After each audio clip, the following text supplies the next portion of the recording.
Mais um projeto fantástico, começando aqui no Estúdio Inspiração, esse podcast lindo com o Dr. Marcelo Silva, e eu vou ler aqui para ele, né, Dr. Marcelo, cirurgião, endoscopista e cronoproctologista. Ainda bem quem saiu trabalhando agora, né?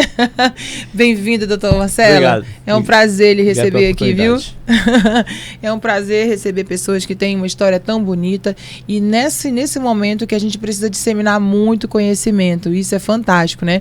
E eu queria, acho que todo mundo, né, que já lhe segue nas redes sociais, já lhe acompanha ali online, né, tem curiosidade de saber um pouquinho sobre o senhor, né, sobre o senhor, sobre a sua área. Então conta pra mim, o senhor nasceu aqui em Manaus, vamos tentar relembrar aqui os primeiros 15 anos da vida, vai? Vamos lá, eu sou o filho mais velho de 8 irmãos, né, meus pais eram semi-analfabetos, a gente passou boa parte da nossa vida em Manacapuru. Depois meu pai falou, olha, vocês têm que estudar. Viemos para Manaus, a gente morava numa invasão ali entre Lagoa Verde e São Lázaro, tá? Na casa de um tio, e a gente vivia para estudar. Como todo mundo fizemos, eu e meus irmãos, colégio público. Eu passei no 4º vestibular, não passei de primeira, porque o ensino básico, o ensino público, você sabe como é que é muito deficiente. E é muito comum naquela época, eu não sei como é que é hoje, né? Mas se demorava, eu conheço pessoas mesmo, que demorava 4, 5, 6 anos para passar realmente. Você tinha que né? refazer o 2º grau, né? Não tinha como passar. E eu passei 4 anos dentro de casa. 4 anos sem sair, sem namorar, sem cinema. Eu só trabalhava, era caminhoneiro com meu pai e estudava. Passei em 92, aí fiz medicina, foi cirurgia geral, depois eu fiz onco. Na oncologia eu vivia deprimido, porque você vê, né, como você é impotente diante de um câncer, como você é impotente diante de um paciente grave, né? E fui passar um tempo no INCA, fazendo pelve, né, câncer de ânus, câncer de intestino, câncer de vagina. E lá me apaixonei pela endoscopia. Já estava triste com a oncologia, larguei tudo e comecei a fazer endoscopia no Fundão. Depois passei um ano em Santiago, no Chile, fazendo fellow. Fellow é o quê? É um estágio. Estágio. Fazendo estágio em endoscopia. Voltei. Quando eu voltei, fiquei só fazendo endoscopia, e eu fazia endoscopia e coluna, eu faço muito câncer de intestino, e as pessoas voltavam comigo. E eu tinha dificuldade, porque eu só dava o diagnóstico, não sabia como tratar. Larguei tudo de novo, fui para o Sírio-Libanês, fiz uma especialização em coloproctologia. Que é o que dá esse pós-atendimento depois, que dá, né? esse segmento nos pacientes. Aí voltei para Manaus, comecei a trabalhar, aí resolvi fazer uma pós-avançada em cirurgia bilaparoscópica, a parte do intestino. Aí quando eu terminei, meu chefe me convidou, faz o mestrado. Aí eu engatei o mestrado. O doutorado. Aí eu engatei o doutorado. No meio do doutorado, no auge da pandemia, indo e voltando para Curitiba, comecei com a Gisele. E eu descobri que eu não parava de estudar porque eu tinha síndrome do impostor. Eu queria compartilhar o que eu falei ontem com o diretor aqui da agência. Ele repetiu essa frase. Ele falou assim, Hélida, eu já tinha feito, 30, 40 mil em cursos, eu já era professor de universidade, já tinha feito 50 milhões de não sei de quê, mas eu sempre pensava assim, eu só vou ser bom quando eu fizer o próximo curso, né? Eu já fiz 7 pós-graduações. E estou fazendo mais uma em gestão. O que tem gestão? Estou fazendo gestão. Tem que fazer para gerenciar agora os negócios, né? Gestão, a clínica, né? Agora, termina em setembro. Foi a única que eu não larguei, foi essa de gestão. Mas a do doutorado eu parei. Eu queria perguntar para o senhor já contou até chegar ao doutorado. Se eu for somar, são quantos anos não parando de estudar? Eu nunca parei. Porque eu sempre queria provar que eu podia. Cara, para te ver como é importante, assim, no impostor, a minha faculdade toda foi terrível. Porque toda vez que alguém abria a porta, sério, alguém abria a porta e dizia assim, quem é Marcelo? Marcelo, você tem que sair. Você não passou no vestibular. Foi um engano. Eu passei 6 anos na faculdade assim. 6 anos. Não, não entendi. As pessoas chegavam na porta... Não. Ah, tá. Eu achava que alguém ia abrir a porta e ia dizer, Marcelo, quem é Marcelo? Sou eu. Você não passou no vestibular. Foi engano, você tem que sair. Então, toda vez que alguém abria a porta bruscamente, eu tinha palpitação. Tinha taquicardia. Né? Terminei a faculdade, eu tenho um vídeo me formando, quando eu peguei o diploma, de agora ninguém toma mais. Agora ninguém me toma. E foi assim. Então, de lá, desde quando eu me formei, eu não parei um ano de estudar. Era pós, era isso, era aquilo, era não sei o quê. Eu queria que você relembrasse 2 momentos importantes. Charles, só vê se o áudio dele tá modulando igual o meu, que eu falo mais alto. Aí minha... Modulou, né? Tá. Que eu vou usar muito eu vou usar esse podcast no meu também, para contar bastante coisa, né? Eu fiquei curiosa para saber 2 emoções tuas.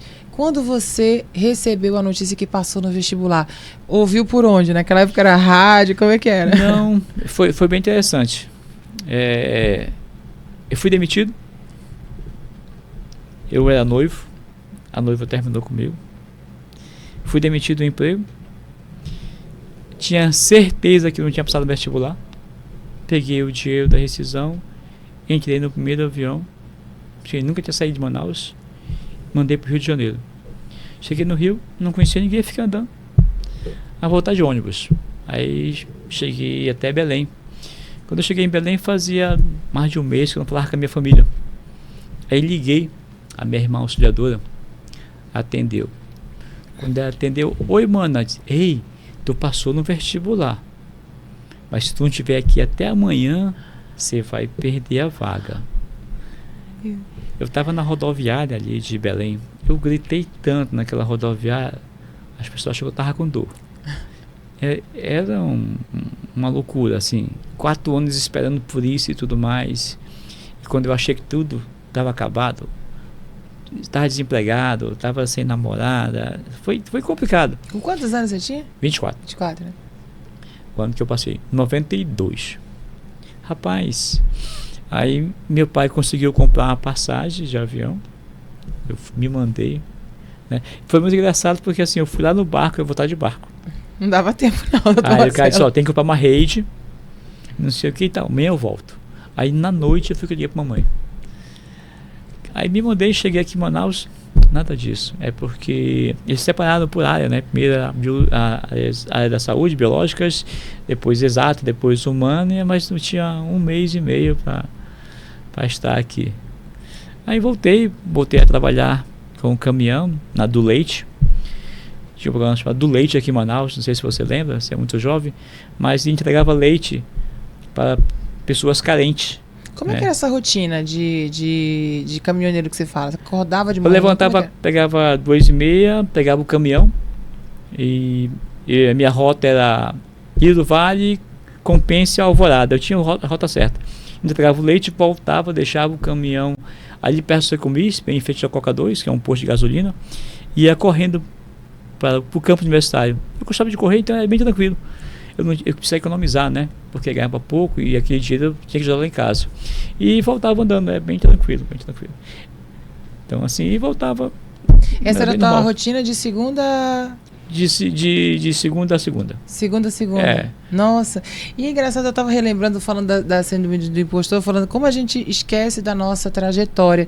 Aí eu estava lembrando e eu queria te perguntar sobre isso, né? Eu durante 6 anos fiz faculdade de jornalismo e eu atrasei, fiz até inglês com medicina, mas tenho uma ideia para me formar. E eu lembro que era uma rotina assim cansativa, né? Trabalhar de manhã, de tarde, ir para a faculdade de noite, chegar em casa 11, meia-noite. Imagina 6 anos nessa vida, cansada com pouco dinheiro, óbvio, né? Que a gente estudante não tem muito dinheiro. E a gente esquece disso. O que você lembra hoje daquela tua vida, que é uma vida que a gente pode dizer difícil, sim, com recursos escassos, e essa determinação de cumprir uma rotina? Como é que o senhor ressignificou isso? Como é que é isso? Não, foi muito fácil para mim, porque eu fui treinado para isso. Eu saí de casa para trabalhar com 14 anos. A minha carteira foi assinada com 14 anos. Eu trabalhava na Lisbonense, ali na Leonardo Malcher. Uhum. Então eu levantava às 5 horas, fazia comida, porque ele não dava comida, levava, voltava às 5, pegava, trocava de roupa e ia para a escola. Eu andava ao Porto nessa época, voltava, fazia todas as tarefas, porque não tinha como fazer durante o dia, ia dormir meia-noite, 5 horas estava em pé, E assim, era bem tranquilo. Então, quando eu passei, a rotina continuou, não tem nada demais. Só que agora é mais liso, né? Não tinha mais dinheiro. Mas assim, Deus foi tão bom comigo que no 4º período, eu fiquei durante 2 anos dirigindo o caminhão, mas teve um período que não deu para ir mais, né? Quando eu desci para o Getúlio Vargas. Aí o que acontece? Tem um colega, o Halstead, muito engraçado ele. O Halstead é um cara fantástico. Ele me conseguiu uma bolsa com a doutora Marcilene, que eu chamo de mãe até hoje, né? Ela precisava de um aluno para trabalhar com leishmaniose, que eu odeio leishmaniose, eu odeio infecto, mas quando ele me falou, não, Marcelo, a doutora Marcilene precisa de um aluno para fazer CNPq, para trabalhar com leishmaniose. Cara, não gosto disso não. Tem bolsa. É mesmo? Eu adoro isso, cara. Quem é? A gente foi lá, eu menti para ela. Quanto era na época a bolsa? Meu salário mínimo. E na época era? Não recordo, faz alguns dias já. É verdade. Alguns dias, não eu sou da recordo. época do salário mínimo de 150 reais, 200 já, né? Eu não lembro quanto. Eu acho que eu sou do tempo do Cruzeiro ainda, porque mas foi... era o equivalente ao quê? A hoje, se fosse... Hoje seria 600 e poucos reais. Né? Isso aí, né? Aí depois consegui monitoria para GFCA, né? Fundamento de cirurgia, anestesia. Então, você ganhava o mesmo que eu ganhava como caminhoneiro, sabe, mínimo. Então foi muito legal, assim, foi bem divertido.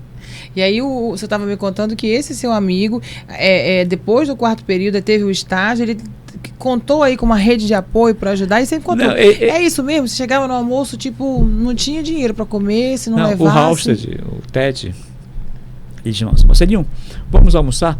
Cara, eu já almocei em casa, hein? E eu almoço em casa porque é melhor, pô. Aqui é muito ruim a comida. Sério, não quero comer não. Mas vocês vão tomar café? Rapaz, tomo café em casa. Não tinha R$1, não tinha um centavo. Tomo café em casa. É mesmo, então. Passou um tempo, ele chegou com 2. Era tipo um chequezinho de almoço, né? Por 30 dias e de café da manhã. Ele, seu Liso, eu sei que tu não tem dinheiro. E ele me bancou durante mais de 1 ano, me dava todo mês o almoço. Eu lembro que uma vez, meu pai é epilético. Meu pai teve crise convulsiva, a gente não tinha dinheiro para pagar Gadernal. Ele comprou e levou lá em casa Gadernal. Assim, esse cara... Hoje em dia quase eu não tenho mais contato com ele, porque ele é um cigano, como eu te falei, né? Roda o Brasil, né? Roda o Brasil inteiro. Agora ele está morando em Boa Vista e é cirurgião vascular, um dos melhores do Brasil. É a competência e pessoa. Mas não consegue ficar parado no canto. Quando ele vier aqui, chama ele pra gente virar um podcast. Vou chamá-lo. Pra ele contar a história dele como médico, as andanças dele por aí, né? Agora, eu tinha notado aqui, eu te perguntar. Um jovem de família, né, muito humilde, sem dinheiro, família pobre mesmo, né, como é o retrato. Da onde surgiu a história da medicina, que é um do curso mais concorrido, difícil, que se hoje a gente fala de elite medicina, imagina naquela época, né? Como é que, da onde surgiu isso? Tipo, vou fazer medicina e não importa a minha realidade, porque foi um pouco isso. Eu queria ser veterinário. Fiz 2 vestibular para veterinária e não passei. Aí eu tenho uma tia, tia Raimundinha. Marcelinho, faz medicina. Cortar gente, cortar animal é a mesma coisa, só tem que gostar. E fiz e passei. Na época que eu passei, eu não sabia muito bem. Fiquei feliz, tal, porque tinha passado e tudo mais. Demorou a ficha cair. Né? Eu nasci para servir. Eu nasci para ajudar. E eu gosto disso. E a ficha demorou muito mais a cair depois disso. A ficha veio cair depois que eu desbloqueei. Depois que eu ressignifiquei algumas coisas. Inclusive a medicina. Inclusive a medicina, porque eu vivia de urgência, de pronto-socorro, isso e aquilo.